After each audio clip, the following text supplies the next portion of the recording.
संकष्टहरणं गणेशाष्टकम् अथ ध्यानम् विघ्नेशं परमं परात्परतरं सिन्दूरसर्वाङ्कितं मुक्ताविद्रुमहेमभूषणयुतं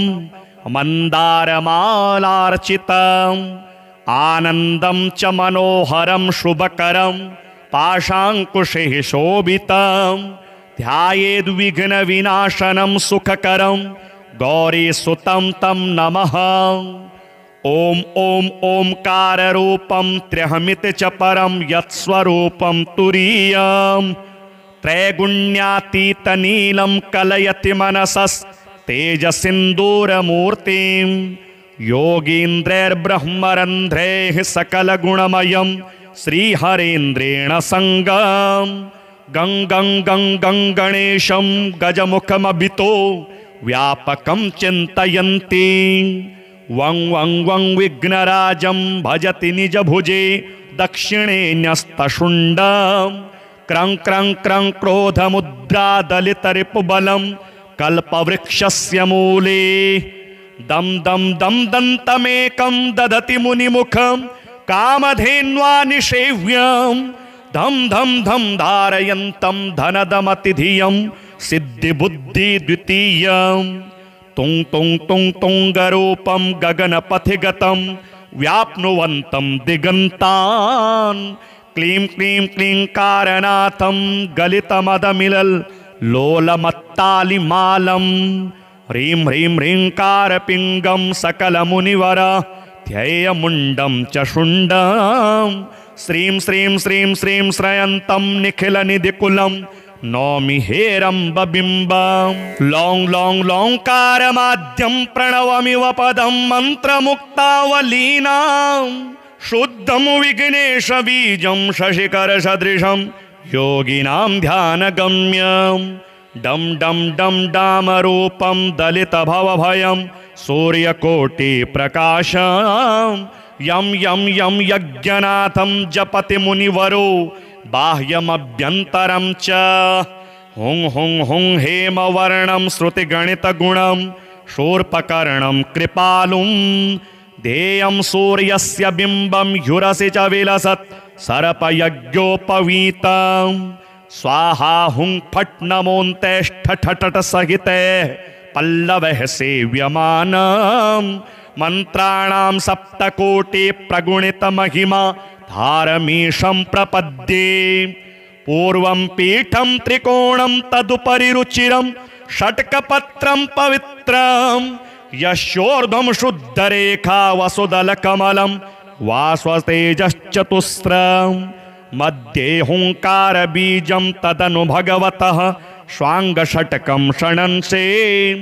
अष्टौ शक्तिश्च सिद्धिर्बहुलगणपतिर्विष्टरश्चाष्टकं च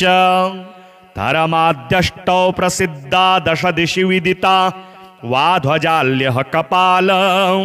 तस्य क्षेत्रादिनाथं मुनिकुलमखिलं मन्त्रमुद्रामहेशम् एवं यो भक्तियुक्तो जपति गणपतिं पुष्पधूपाक्षताद्यैर्नैवेद्यैर्मोदकानां स्तुतियुत विलसद् गीतवादित्रनादे राजानस्तस्य भृत्या इव युवतिकुलं दासवत् सर्वदास्ते लक्ष्मीः सर्वाङ्गयुक्ताश्रयति च सदनं किङ्करः सर्वलोकाः पुत्रः पुत्र्यः पवित्रा रणभुवि विजयी द्योतवादेऽपि वीरो यस्येषो विघ्नराजो निवसति हृदये भक्तिभाग्यस्य रुद्रः गणेशस्तोत्रमिदं पुण्यं प्रातरुत्थाय यः पठेत् तस्य सर्वाणि कार्याणि सिद्धिं यान्ति असंशयम् विघ्नेशं परमं परात्परतरं सिन्दूरसर्वाङ्कितं मुक्ताविद्रुमहेमभूषणयुतं मन्दारमालार्चितं आनन्दं च मनोहरं शुभकरं पाशाङ्कुशैः शोभितं ध्यायेद्विघ्नविनाशनं सुखकरं गौरीसुतं तं नमः। ॐ ॐ ओंकाररूपं त्र्यहमिति च परं यत्स्वरूपं तुरीयम् त्रैगुण्यातीतनीलं कलयति मनसस्तेजसिन्दूरमूर्तिं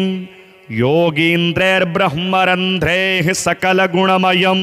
श्रीहरेन्द्रेण सङ्गं गं गं गं गं गणेशं गजमुखमभितो व्यापकं चिन्तयन्ति वं वं वं विघ्नराजं भजति निजभुजे दक्षिणे न्यस्तशुण्डं क्रं क्रं क्रं क्रोधमुद्रादलितरिपुबलं कल्पवृक्षस्य मूले दं दं दं दन्तमेकं ददति मुनिमुखं कामधेन्वा निषेव्यं धम धम धम धारयन्तं धनदमतिधियं सिद्धिबुद्धिद्वितीयं तुं तुं तुं तुंगरूपं गगनपथिगतं व्याप्नुवन्तं दिगन्तान् क्लीं क्लीं क्लीं कारनाथं गलितमदमिलल् लोलमत्तालिमालं ह्रीं ह्रीं ह्रींकारपिङ्गं सकलमुनिवर ध्येयमुण्डं च शुण्डं श्रीं श्रीं श्रीं श्रीं श्रयन्तं निखिलनिधिकुलं नौमि हेरम्बबिम्बं लौं लौं लौंकारमाद्यं प्रणवमिव पदं मन्त्रमुक्तावलीनां शुद्धं विघ्नेशबीजं शशिकरसदृशं योगिनां ध्यानगम्यं डं डं डं डामरूपं दलितभवभयं सूर्यकोटिप्रकाशं यं यं यं यज्ञनाथं जपति मुनिवरो बाह्यमभ्यन्तरं च हुं हुं हुं हेमवर्णं श्रुतिगणितगुणं शूर्पकर्णं कृपालुं ध्येयं सूर्यस्य बिम्बं ह्युरसि च विलसत् सर्पयज्ञोपवीतं स्वाहा हुं फट् नमोऽन्तेष्ठठठ सहिते पल्लवः सेव्यमानं मंत्राणां सप्तकोटि प्रगुणित महिमा धारमीशं प्रपद्ये पूर्वं पीठं त्रिकोणं तदुपरि रुचिरं षट्कपत्रं पवित्रं यस्योर्ध्वं शुद्धरेखा वसुदलकमलं वास्वतेजश्चतुस्रं मध्ये हुंकारबीजं तदनु भगवतः स्वाङ्गषट्कं षणंसे अष्टौ शक्तिश्च सिद्धिर्बहुलगणपतिर्विष्टरश्चाष्टकं च धर्माद्यष्टौ प्रसिद्धा दश दिशि विदिता वाध्वजाल्यः कपालं तस्य क्षेत्रादिनाथं मुनिकुलमखिलं मन्त्रमुद्रामहेशम् एवं यो भक्तियुक्तो जपति गणपतिं पुष्पधूपाक्षताद्यैर्नैवेद्यैर्मोदकानां स्तुतियुत विलसद् गीतवादित्रनादे राजानस्तस्य भृत्या इव युवतिकुलं दासवत् सर्वदास्ते लक्ष्मीः सर्वाङ्गयुक्ताश्रयति च सदनं किङ्करः सर्वलोकाः पुत्रः पुत्र्यः पवित्रा रणभुवि विजयी द्योतवादेऽपि वीरो यस्येषो विघ्नराजो निवसति हृदये भक्तिभाग्यस्य रुद्रः गणेशस्तोत्रमिदं पुण्यं प्रातरुत्थाय यः पठेत् तस्य सर्वाणि कार्याणि सिद्धिं यान्ति असंशयम्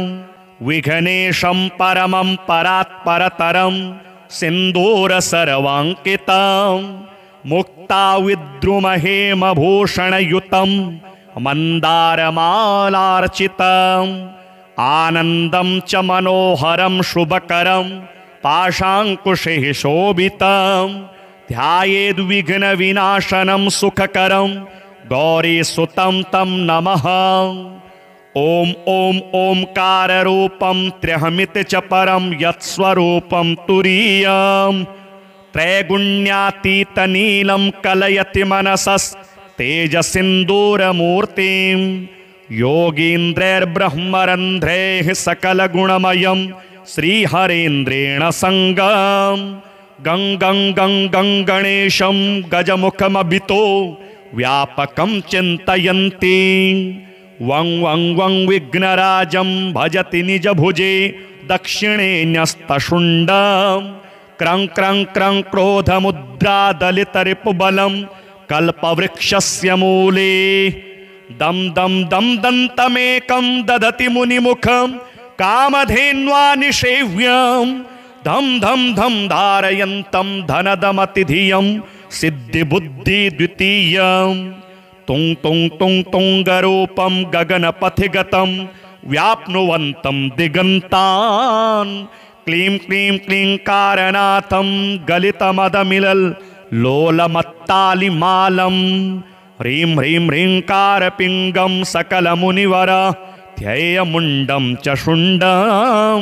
श्रीं श्रीं श्रीं श्रीं श्रयन्तं निखिलनिधिकुलं नौमि हेरम्बबिम्बं लौं लौं लौंकारमाद्यं प्रणवमिव पदं मन्त्रमुक्तावलीनां शुद्धं विघ्नेशबीजं शशिकरसदृशं योगिनां ध्यानगम्यं डम डम डम डामरूपं दलितभवभयं सूर्यकोटिप्रकाशं यं यं यं यज्ञनाथं जपति मुनिवरो बाह्यमभ्यन्तरं च हुं हुं हुं हेमवर्णं श्रुतिगणितगुणं शूर्पकर्णं कृपालुं ध्येयं सूर्यस्य बिम्बं ह्युरसि च विलसत् सर्पयज्ञोपवीतं स्वाहा हुं फट् नमोऽन्तेष्ठठट सहिते पल्लवः सेव्यमानं मंत्राणां सप्तकोटि प्रगुणित महिमा धारमीशं प्रपद्ये पूर्वं पीठं त्रिकोणं तदुपरि रुचिरं षट्कपत्रं पवित्रं यस्योर्ध्वं शुद्धरेखा वसुदलकमलं वास्वतेजश्चतुस्रं मध्ये हुंकारबीजं तदनु भगवतः स्वाङ्गषट्कं षणंसे अष्टौ शक्तिश्च सिद्धिर्बहुलगणपतिर्विष्टरश्चाष्टकं च धर्माद्यष्टौ प्रसिद्धा दश दिशि विदिता वाध्वजाल्यः कपालं तस्य क्षेत्रादिनाथं मुनिकुलमखिलं मन्त्रमुद्रामहेशम् एवं यो भक्तियुक्तो जपति गणपतिं पुष्पधूपाक्षताद्यैर्नैवेद्यैर्मोदकानां स्तुतियुत विलसद् गीतवादित्रनादे राजानस्तस्य भृत्या इव युवतिकुलं दासवत् सर्वदास्ते लक्ष्मीः सर्वाङ्गयुक्ता श्रयति च सदनं किङ्करः सर्वलोकाः पुत्रः पुत्र्यः पवित्रा रणभुवि विजयी द्योतवादेऽपि वीरो यस्येषो विघ्नराजो निवसति हृदये भक्तिभाग्यस्य रुद्रः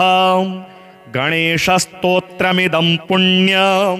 प्रातरुत्थाय यः पठेत् तस्य सर्वाणि कार्याणि सिद्धिं यान्ति असंशयम् विघ्नेशं परमं परात्परतरं सिन्दूर सर्वाङ्कितं मुक्ताविद्रुमहेमभूषणयुतं मन्दारमालार्चितम् आनन्दं च मनोहरं शुभकरं पाशाङ्कुशैः शोभितं ध्यायेद्विघ्नविनाशनं सुखकरं गौरीसुतं तं नमः। ओम ओम ओंकाररूपं त्र्यहमिति च परं यत्स्वरूपं तुरीयं त्रैगुण्यातीतनीलं कलयति मनसस्तेजसिन्दूरमूर्तिं योगीन्द्रैर्ब्रह्मरन्ध्रैः सकलगुणमयं श्रीहरेन्द्रेण संगं गं गं गं गं गणेशं गजमुखमभितो व्यापकं चिन्तयन्ति वं वं वं विघ्नराजं भजति निजभुजे दक्षिणे न्यस्तशुण्डं क्रं क्रं क्रं क्रोधमुद्रादलितरिपुबलं कल्पवृक्षस्य मूले दम दम दम दन्तमेकं ददति मुनिमुखं कामधेन्वा निषेव्यं धम धम धम धारयन्तं धनदमतिधियं सिद्धिबुद्धि द्वितीयं तुं तुं तुं तुंगरूपं गगनपथिगतं व्याप्नुवन्तं दिगन्तान् क्लीं क्लीं क्लींकारनाथं गलितमदमिलल् लोलमत्तालिमालं ह्रीं ह्रीं ह्रींकारपिङ्गं सकलमुनिवर ध्येयमुण्डं च शुण्डं श्रीं श्रीं श्रीं श्रीं श्रयन्तं निखिलनिधिकुलं नौमि हेरम्बबिम्बं लौं लौं लौंकारमाद्यं प्रणवमिव पदं मन्त्रमुक्तावलीनां शुद्धं विघ्नेशबीजं शशिकरसदृशं योगिनां ध्यानगम्यं डं डं डं डामरूपं दलितभवभयं सूर्यकोटिप्रकाशं यं यं यं यज्ञनाथं जपति मुनिवरो बाह्यमभ्यन्तरं च हुं हुं हुं हेमवर्णं श्रुतिगणितगुणं शूर्पकर्णं कृपालुं ध्येयं सूर्यस्य बिम्बं ह्युरसि च विलसत् सर्पयज्ञोपवीतं स्वाहा हुं फट् नमोऽन्तेष्ठठट सहिते पल्लवः सेव्यमानं मन्त्राणां सप्तकोटि प्रगुणित महिमा धारमीशं प्रपद्ये पूर्वं पीठं त्रिकोणं तदुपरि रुचिरं षट्कपत्रं पवित्रं यस्योर्ध्वं शुद्धरेखा वसुदलकमलं वास्वतेजश्चतुस्रं मध्ये हुंकारबीजं तदनु भगवतः स्वाङ्गषट्कं षणंसे अष्टौ शक्तिश्च सिद्धिर्बहुलगणपतिर्विष्टरश्चाष्टकं च धर्माद्यष्टौ प्रसिद्धा दश दिशि विदिता वाध्वजाल्यः कपालं तस्य क्षेत्रादिनाथं मुनिकुलमखिलं मन्त्रमुद्रामहेशम् एवं यो भक्तियुक्तो जपति गणपतिं पुष्पधूपाक्षताद्यैर्नैवेद्यैर्मोदकानां स्तुतियुत विलसद् गीतवादित्रनादे राजानस्तस्य भृत्या इव युवतिकुलं दासवत् सर्वदास्ते लक्ष्मीः सर्वाङ्गयुक्ता श्रयति च सदनं किङ्करः सर्वलोकाः पुत्रः पुत्र्यः पवित्रा रणभुवि विजयी द्योतवादेऽपि वीरो यस्येषो विघ्नराजो निवसति हृदये भक्तिभाग्यस्य रुद्रः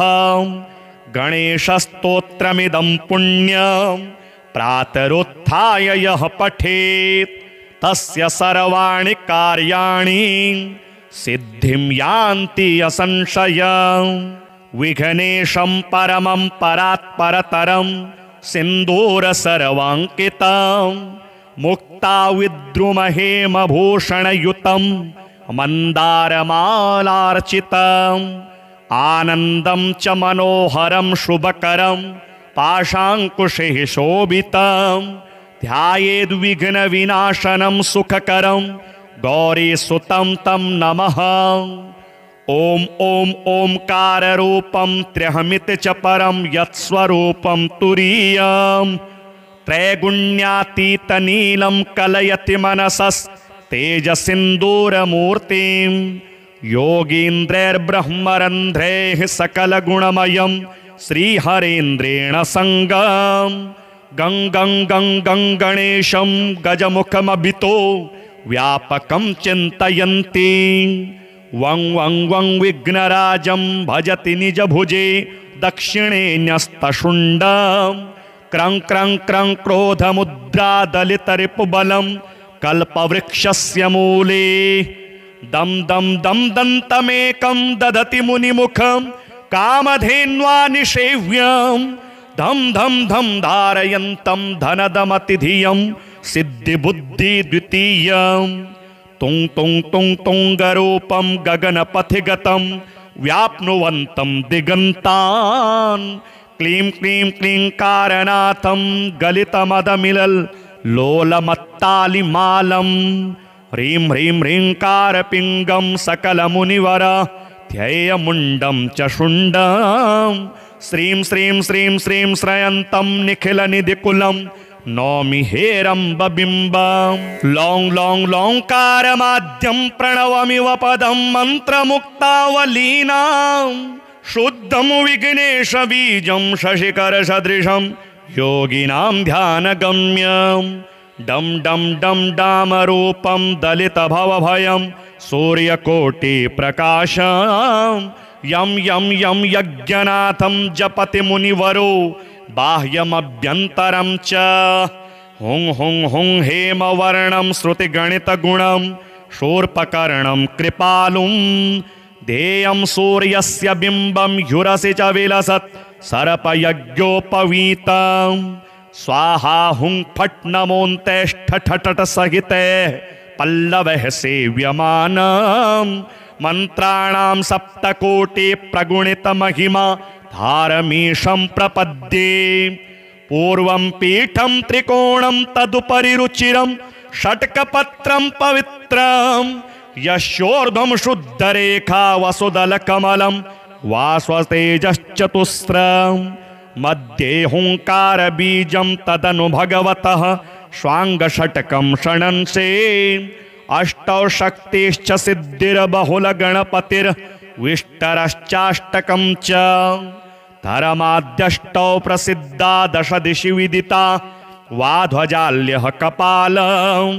तस्य क्षेत्रादिनाथं मुनिकुलमखिलं मन्त्रमुद्रामहेशम् एवं यो भक्तियुक्तो जपति गणपतिं पुष्पधूपाक्षताद्यैर्नैवेद्यैर्मोदकानां स्तुतियुत विलसद् गीतवादित्रनादे राजानस्तस्य भृत्या इव युवतिकुलं दासवत् सर्वदास्ते लक्ष्मीः सर्वाङ्गयुक्ता श्रयति च सदनं किङ्करः सर्वलोकाः पुत्रः पुत्र्यः पवित्रा रणभुवि विजयी द्योतवादेऽपि वीरो यस्येषो विघ्नराजो निवसति हृदये भक्तिभाग्यस्य रुद्रः गणेशस्तोत्रमिदं पुण्यं प्रातरुत्थाय यः पठेत् तस्य सर्वाणि कार्याणि सिद्धिं यान्ति असंशयम् विघ्नेशं परमं परात्परतरं सिन्दूर सर्वाङ्कितं मुक्ताविद्रुमहेमभूषणयुतं मन्दारमालार्चितम् आनन्दं च मनोहरं शुभकरं पाशाङ्कुशैः शोभितं ध्यायेद्विघ्नविनाशनं सुखकरं गौरीसुतं तं नमः। ओम ओम ओंकार रूपम त्र्यहमित च परम यत्स्वरूपम तुरीयम त्रैगुण्यातीत नीलम कलयति मनसस् तेजसिन्दूरमूर्तिं योगीन्द्रैर्ब्रह्मरन्ध्रैः सकलगुणमयं श्रीहरेन्द्रेण संगं गं गं गं गं गणेशं गजमुखमभितो व्यापकं चिन्तयन्ति वं वं वं विघ्नराजं भजति निजभुजे दक्षिणे न्यस्तशुण्डं क्रं क्रं क्रं क्रोधमुद्रादलितरिपुबलं कल्पवृक्षस्य मूले दं दं दं दन्तमेकं ददति मुनिमुखं कामधेन्वा निषेव्यं धं धं धं धारयन्तं धनदमतिधियं सिद्धिबुद्धिद्वितीयं तुं तुं तुं तुंगरूपं गगनपथिगतं व्याप्नुवन्तं दिगन्तान् क्लीं क्लीं क्लींकारनाथं गलितमदमिलल् लोलमत्तालिमालं ह्रीं ह्रीं ह्रींकारपिङ्गं सकलमुनिवर ध्येयमुण्डं च शुण्डं श्रीं श्रीं श्रीं श्रीं श्रयन्तं निखिलनिधिकुलं नौमि हेरम्बबिम्बं लौं लौं लौंकारमाद्यं प्रणवमिव पदं मन्त्रमुक्तावलीनां शुद्धं विघ्नेशबीजं शशिकरसदृशं योगिनां ध्यानगम्यं डं डं डं डामरूपं दलितभवभयं सूर्यकोटिप्रकाशं यं यं यं यज्ञनाथं जपति मुनिवरो बाह्यमभ्यन्तरं च हुं हुं हुं हेमवर्णं श्रुतिगणितगुणं शूर्पकर्णं कृपालुं ध्येयं सूर्यस्य बिम्बं ह्युरसि च विलसत् सर्पयज्ञोपवीतं स्वाहा हुं फट् नमोऽन्तेष्ठठट सहिते पल्लवः सेव्यमानम् मंत्राणां सप्तकोटि प्रगुणित महिमा धारमीशं प्रपद्ये पूर्वं पीठं त्रिकोणं तदुपरि रुचिरं षट्कपत्रं पवित्रं यस्योर्ध्वं शुद्धरेखा वसुदलकमलं वास्वतेजश्चतुस्रं मध्ये हुंकार बीजं तदनु भगवतः स्वांगषटकं षणंसे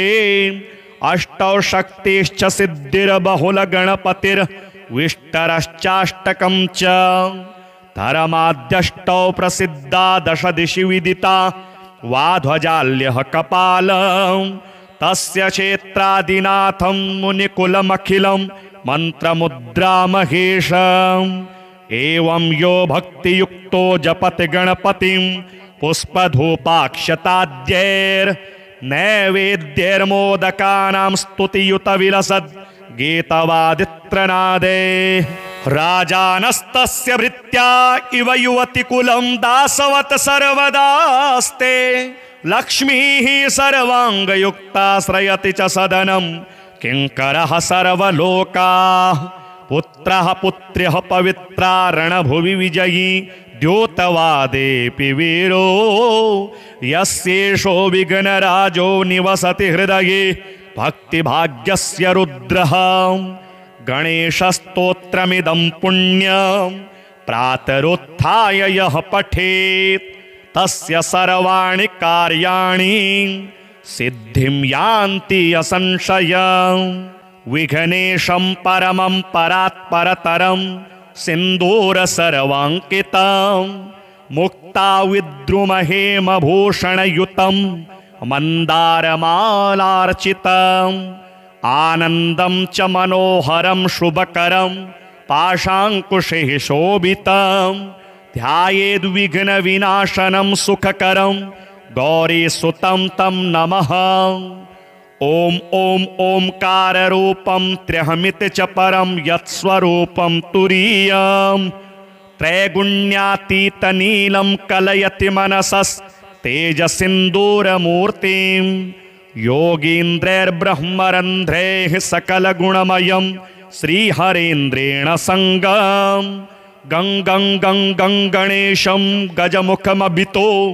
व्यापकं चिन्तयन्ति वं वं वं विघ्नराजं भजति निजभुजे दक्षिणे न्यस्तशुण्डं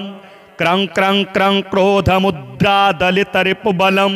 कल्पवृक्षस्य मूले दं दं दं दन्तमेकं ददति मुनिमुखं कामधेन्वा निषेव्यं धं धं धं धारयन्तं धनदमतिधियं सिद्धिबुद्धिद्वितीयं तुं तुं तुं तुंगरूपं गगनपथिगतं व्याप्नुवन्तं दिगन्तान् क्लीं क्लीं क्लींकारनाथं गलितमदमिलल् लोलमत्तालिमालं ह्रीं ह्रीं ह्रींकारपिङ्गं सकलमुनिवर ध्येयमुण्डं च शुण्डं श्रीं श्रीं श्रीं श्रीं श्रयन्तं निखिलनिधिकुलं नौमि हेरम्बबिम्बं लौं लौं लौंकारमाद्यं प्रणवमिव पदं मन्त्रमुक्तावलीनां शुद्धं विघ्नेशबीजं शशिकरसदृशं योगिनां ध्यानगम्यं डं डं डं डामरूपं दलितभवभयं सूर्यकोटिप्रकाशं यं यं यं यज्ञनाथं जपति मुनिवरो बाह्यमभ्यन्तरं च हुं हुं हुं हेमवर्णं श्रुतिगणितगुणं शूर्पकर्णं कृपालुं ध्येयं सूर्यस्य बिम्बं ह्युरसि च विलसत् सर्पयज्ञोपवीतं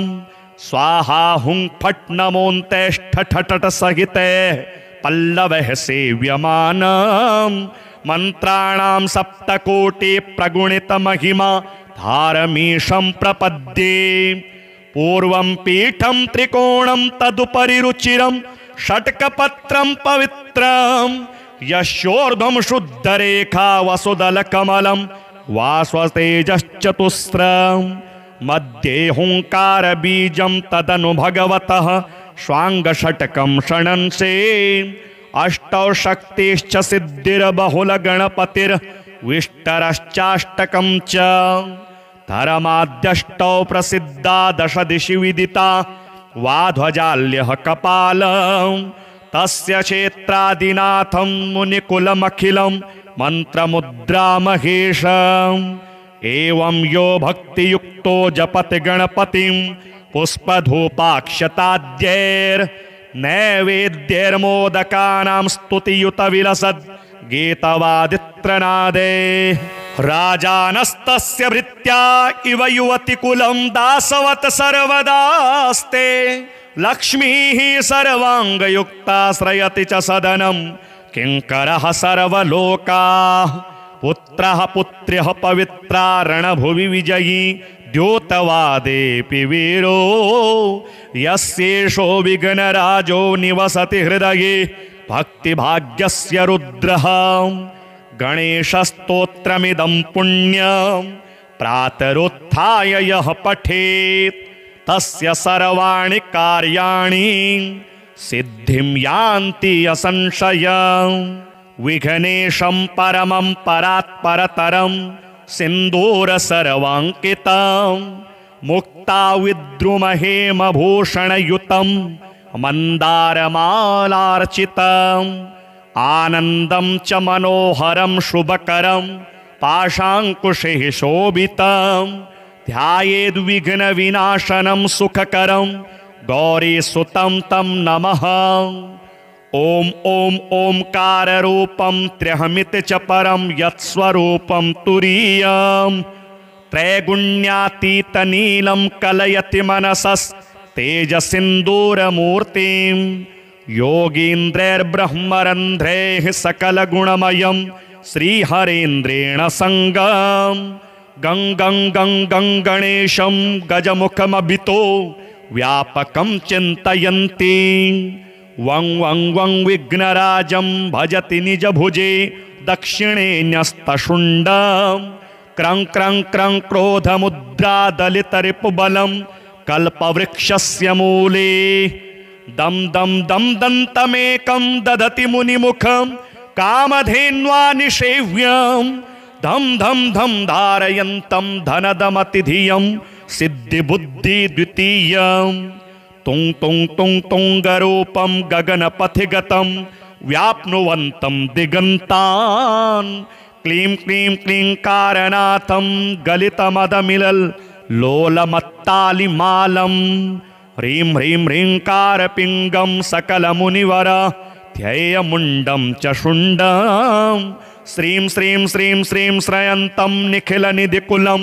नौमि हेरम्बबिम्बं लौं लौं लौंकारमाद्यं प्रणवमिव पदं मन्त्रमुक्तावलीनां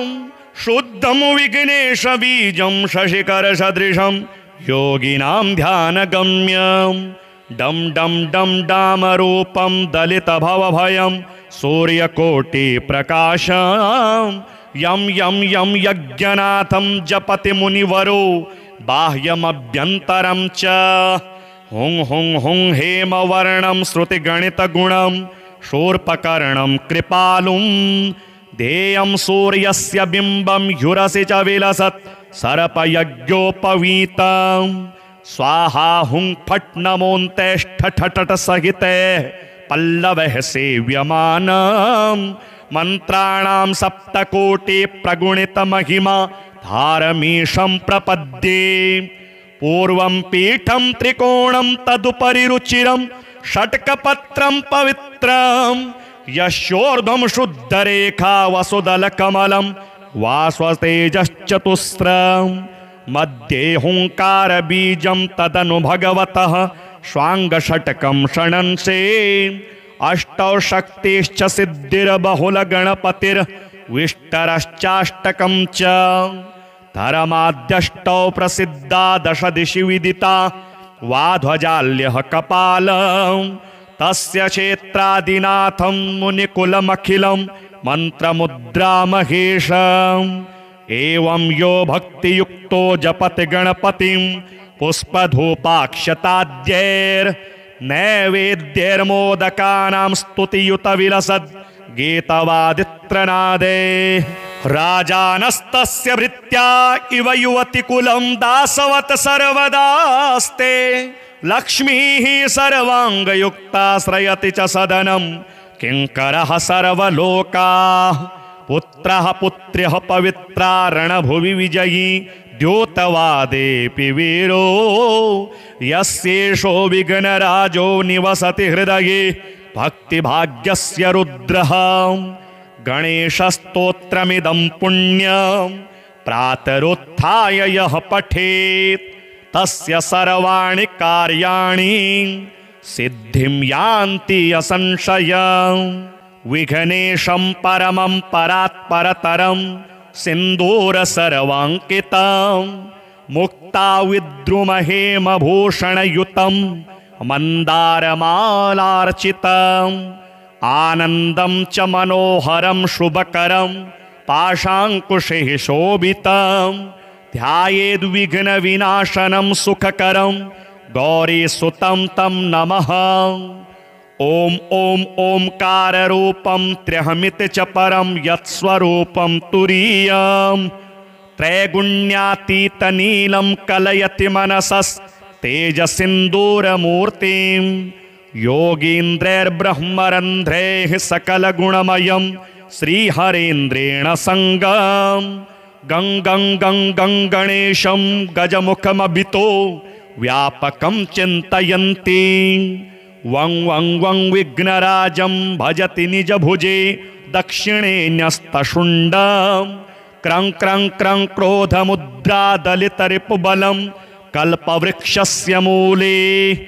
दं दं दं दन्तमेकं ददति मुनिमुखं कामधेन्वा निषेव्यं धं धं धं धारयन्तं धनदमतिधियं सिद्धिबुद्धिद्वितीयं तुं तुं तुं तुंगरूपं गगनपथिगतं व्याप्नुवन्तं दिगन्तान् क्लीं क्लीं क्लींकारनाथं गलितमदमिलल् लोलमत्तालिमालं ह्रीं ह्रीं ह्रींकारपिङ्गं सकलमुनिवर ध्येयमुण्डं च शुण्डं श्रीं श्रीं श्रीं श्रीं श्रयन्तं निखिलनिधिकुलं नौमि हेरम्बबिम्बं लौं लौं लौंकारमाद्यं प्रणवमिव पदं मन्त्रमुक्तावलीनां शुद्धं विघ्नेशबीजं शशिकरसदृशं योगिनां ध्यानगम्यं डं डं डं डामरूपं दलितभवभयं सूर्यकोटिप्रकाशं यं यं यं यज्ञनाथं जपति मुनिवरो बाह्यमभ्यन्तरं च हुं हुं हुं हेमवर्णं श्रुतिगणितगुणं शूर्पकर्णं कृपालुं ध्येयं सूर्यस्य बिम्बं ह्युरसि च विलसत् सर्पयज्ञोपवीतं स्वाहा हुं फट् नमोऽन्तेष्ठठट सहिते पल्लवः सेव्यमानं मन्त्राणां सप्तकोटि प्रगुणितमहिमा धारमीशं प्रपद्ये पूर्वं पीठं त्रिकोणं तदुपरि रुचिरं षट्कपत्रं पवित्रं यस्योर्ध्वं शुद्धरेखा वसुदलकमलं वास्वतेजश्चतुस्रं मध्ये हुंकारबीजं तदनु भगवतः स्वाङ्गषट्कं षणंसे अष्टौ शक्तिश्च सिद्धिर्बहुलगणपतिर्विष्टरश्चाष्टकं च धर्माद्यष्टौ प्रसिद्धा दश दिशि विदिता वाध्वजाल्यः कपालं तस्य क्षेत्रादिनाथं मुनिकुलमखिलं मन्त्रमुद्रामहेशम् एवं यो भक्तियुक्तो जपति गणपतिं पुष्पधूपाक्षताद्यैर्नैवेद्यैर्मोदकानां स्तुतियुतविलसद् गीतवादित्रनादे राजानस्तस्य भृत्या इव युवतिकुलं दासवत् सर्वदास्ते लक्ष्मीः सर्वाङ्गयुक्ता श्रयति च सदनं किङ्करः सर्वलोकाः पुत्रः पुत्र्यः पवित्रा रणभुवि विजयी द्योतवादेऽपि वीरो यस्येषो विघ्नराजो निवसति हृदये भक्तिभाग्यस्य रुद्रः गणेशस्तोत्रमिदं पुण्यं प्रातरुत्थाय यः पठेत् तस्य सर्वाणि कार्याणि सिद्धिं यान्ति असंशयम् विघ्नेशं परमं परात्परतरं सिन्दूर सर्वाङ्कितं मुक्ताविद्रुमहेमभूषणयुतं मन्दारमालार्चितम् आनन्दं च मनोहरं शुभकरं पाशाङ्कुशैः शोभितं ध्यायेद्विघ्नविनाशनं सुखकरं गौरीसुतं तं नमः। ॐ ॐ ओंकाररूपं त्र्यहमिति च परं यत्स्वरूपं तुरीयं त्रैगुण्यातीतनीलं कलयति मनसस्तेजसिन्दूरमूर्तिं योगीन्द्रैर्ब्रह्मरन्ध्रैः सकलगुणमयं श्रीहरेन्द्रेण सङ्गं गं गं गं गं गणेशं गजमुखमभितो व्यापकं चिन्तयन्ति वं वं वं विघ्नराजं भजति निजभुजे दक्षिणे न्यस्तशुण्डं क्रं क्रं क्रं क्रोधमुद्रादलितरिपुबलं कल्पवृक्षस्य मूले दं दं दं दन्तमेकं ददति मुनिमुखं कामधेन्वा निषेव्यं धं धं धं धारयन्तं धनदमतिधियं सिद्धिबुद्धिद्वितीयं तुं तुं तुं तुंगरूपं गगनपथिगतं व्याप्नुवन्तं दिगन्तान् क्लीं क्लीं क्लींकारनाथं गलितमदमिलल् लोलमत्तालिमालं ह्रीं ह्रीं ह्रींकारपिङ्गं सकलमुनिवर ध्येयमुण्डं च शुण्डं श्रीं श्रीं श्रीं श्रीं श्रयन्तं निखिलनिधिकुलं नौमि हेरम्बबिम्बं लौं लौं लौंकारमाद्यं प्रणवमिव पदं मन्त्रमुक्तावलीनां शुद्धं विघ्नेशबीजं शशिकरसदृशं योगिनां ध्यानगम्यं डं डं डं डामरूपं दलितभवभयं सूर्यकोटिप्रकाशं यं यं यं यज्ञनाथं जपति मुनिवरो बाह्यमभ्यन्तरं च हुं हुं हुं हेमवर्णं श्रुतिगणितगुणं शूर्पकर्णं कृपालुं ध्येयं सूर्यस्य बिम्बं ह्युरसि च विलसत् सर्पयज्ञोपवीतं स्वाहा हुं फट् नमोऽन्तेष्ठठट सहिते पल्लवः सेव्यमानं मन्त्राणां सप्तकोटि प्रगुणित महिमा धारमीशं प्रपद्ये पूर्वं पीठं त्रिकोणं तदुपरि रुचिरं षट्कपत्रं पवित्रं यस्योर्ध्वं शुद्धरेखा वसुदलकमलं वास्वतेजश्चतुस्रं मध्ये हुंकारबीजं तदनु भगवतः स्वाङ्गषट्कं षणंसे अष्टौ शक्तिश्च सिद्धिर्बहुलगणपतिर्विष्टरश्चाष्टकं च धर्माद्यष्टौ प्रसिद्धा दश दिशि विदिता वाध्वजाल्यः कपालं तस्य क्षेत्रादिनाथं मुनिकुलमखिलं मन्त्रमुद्रामहेशम् एवं यो भक्तियुक्तो जपति गणपतिं पुष्पधूपाक्षताद्यैर्नैवेद्यैर्मोदकानां स्तुतियुत विलसद् गीतवादित्रनादे राजानस्तस्य भृत्या इव युवतिकुलं दासवत् सर्वदास्ते लक्ष्मीः सर्वाङ्गयुक्ता श्रयति च सदनं किङ्करः सर्वलोकाः पुत्रः पुत्र्यः पवित्रा रणभुवि विजयी द्योतवादेऽपि वीरो यस्येषो विघ्नराजो निवसति हृदये भक्तिभाग्यस्य रुद्रः गणेशस्तोत्रमिदं पुण्यं प्रातरुत्थाय यः पठेत् तस्य सर्वाणि कार्याणि सिद्धिं यान्ति असंशयम् विघ्नेशं परमं परात्परतरं सिन्दूर सर्वाङ्कितं मुक्ताविद्रुमहेमभूषणयुतं मन्दारमालार्चितम् आनन्दं च मनोहरं शुभकरं पाशाङ्कुशैः शोभितं ध्यायेद्विघ्नविनाशनं सुखकरं गौरीसुतं तं नमः। ॐ ॐ ओंकाररूपं त्र्यहमिति च परं यत्स्वरूपं तुरीयं त्रैगुण्यातीतनीलं कलयति मनसस्तेजसिन्दूरमूर्तिं योगीन्द्रैर्ब्रह्मरन्ध्रैः सकलगुणमयं श्रीहरेन्द्रेण सङ्गं गं गं गं गं गणेशं गजमुखमभितो व्यापकं चिन्तयन्ति वं वं वं विघ्नराजं भजति निजभुजे दक्षिणे न्यस्तशुण्डं क्रं क्रं क्रं क्रोधमुद्रादलितरिपुबलं कल्पवृक्षस्य मूले दं दं दं दन्तमेकं ददति मुनिमुखं कामधेन्वा निषेव्यं धम धम धम धारयन्तं धनदमतिधियं सिद्धिबुद्धि द्वितीयं तुंग तुंग तुंग तुंगरूपं गगनपथिगतं व्याप्नुवन्तं दिगन्तान् क्लीं क्लीं क्लींकारनाथं गलितमदमिलल लोलमत्तालिमालं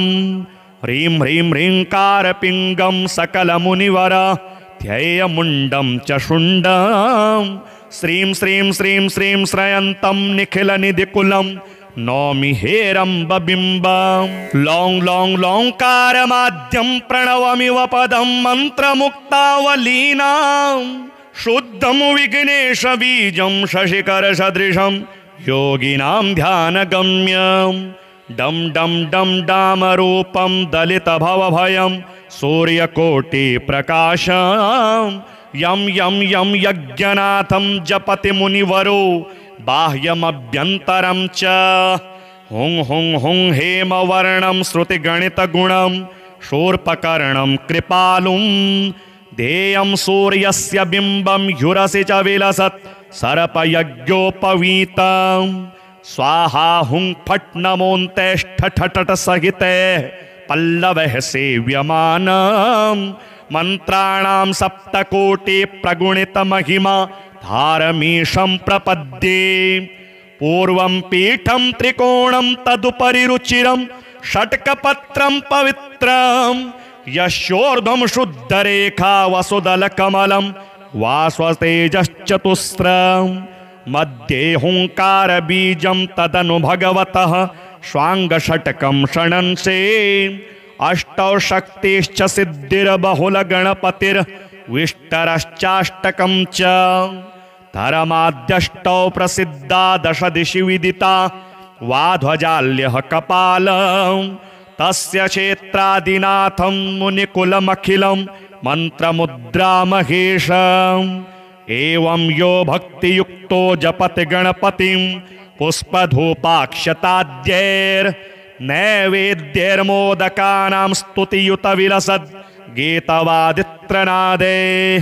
राजानस्तस्य भृत्या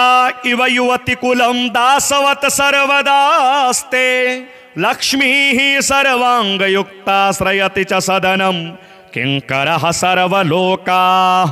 पुत्रः पुत्र्यः पवित्रा रणभुवि विजयी द्योतवादेऽपि वीरो यस्येषो विघ्नराजो निवसति हृदये भक्तिभाग्यस्य रुद्रः गणेशस्तोत्रमिदं पुण्यं प्रातरुत्थाय यः पठेत् तस्य सर्वाणि कार्याणि सिद्धिं यान्ति असंशयम् विघ्नेशं परमं परात्परतरं सिन्दूर सर्वाङ्कितं मुक्ताविद्रुमहेमभूषणयुतं मन्दारमालार्चितम् आनन्दं च मनोहरं शुभकरं पाशाङ्कुशैः शोभितं ध्यायेद्विघ्नविनाशनं सुखकरं गौरीसुतं तं नमः। ॐ ॐ ओंकाररूपं त्र्यहमिति च परं यत्स्वरूपं तुरीयं त्रैगुण्यातीतनीलं कलयति मनसस्तेजसिन्दूरमूर्तिं योगीन्द्रैर्ब्रह्मरन्ध्रैः सकलगुणमयं श्रीहरेन्द्रेण सङ्गं गं गं गं गं गणेशं गजमुखमभितो व्यापकं चिन्तयन्ति वं वं वं विघ्नराजं भजति निजभुजे दक्षिणे न्यस्तशुण्डं क्रं क्रं क्रं क्रोधमुद्रा दलितरिपुबलं कल्पवृक्षस्य मूले दम दम दम दन्तमेकं ददति मुनिमुखं कामधेन्वा निषेव्यं धम धम धम धारयन्तं धनदमतिधियं सिद्धिबुद्धि द्वितीयं तुंग तुंग तुंग तुंगरूपं गगनपथिगतं व्याप्नुवन्तं दिगन्तान् क्लीं क्लीं क्लींकारनाथं गलितमदमिलल लोलमत्तालिमालं ह्रीं ह्रीं ह्रींकारपिङ्गं सकलमुनिवर ध्येयमुण्डं च शुण्डं श्रीं श्रीं श्रीं श्रीं श्रयन्तं निखिलनिधिकुलं नौमि हेरम्बबिम्बं लौं लौं लौंकारमाद्यं प्रणवमिव पदं मन्त्रमुक्तावलीनां शुद्धं विघ्नेशबीजं शशिकरसदृशं योगिनां ध्यानगम्यं डम डम डम डामरूपं दलितभवभयं सूर्यकोटिप्रकाशं यं यं यं यज्ञनाथं जपति मुनिवरो बाह्यमभ्यन्तरं च हुं हुं हुं हेमवर्णं श्रुतिगणितगुणं शूर्पकर्णं कृपालुं ध्येयं सूर्यस्य बिम्बं ह्युरसि च विलसत् सर्पयज्ञोपवीतं स्वाहा हुं फट् नमोऽन्तेष्ठ सहिते पल्लवः सेव्यमानं मंत्राणां सप्तकोटि प्रगुणित महिमा धारमीशं प्रपद्ये पूर्वं पीठं त्रिकोणं तदुपरि रुचिरं षट्कपत्रं पवित्रं यस्योर्ध्वं शुद्धरेखा वसुदलकमलं वास्वतेजश्चतुस्रं मध्ये हुंकारबीजं तदनु भगवतः स्वांगषट्कं षणंसे अष्टौ शक्तिश्च सिद्धिर्बहुलगणपतिर्विष्टरश्चाष्टकं च धर्माद्यष्टौ प्रसिद्धा दश दिशि विदिता वाध्वजाल्यः कपालं तस्य क्षेत्रादिनाथं मुनिकुलमखिलं मन्त्रमुद्रामहेशम् एवं यो भक्तियुक्तो जपति गणपतिं पुष्पधूपाक्षताद्यैर्नैवेद्यैर्मोदकानां स्तुतियुत विलसद् गीतवादित्रनादे राजानस्तस्य भृत्या इव युवतिकुलं दासवत् सर्वदास्ते लक्ष्मीः सर्वाङ्गयुक्ता श्रयति च सदनं किङ्करः सर्वलोकाः पुत्रः पुत्र्यः पवित्रा रणभुवि विजयी द्योतवादेऽपि वीरो यस्येषो विघ्नराजो निवसति हृदये भक्तिभाग्यस्य रुद्रः गणेशस्तोत्रमिदं पुण्यं प्रातरुत्थाय यः पठेत् तस्य सर्वाणि कार्याणि सिद्धिं यान्ति असंशयम्।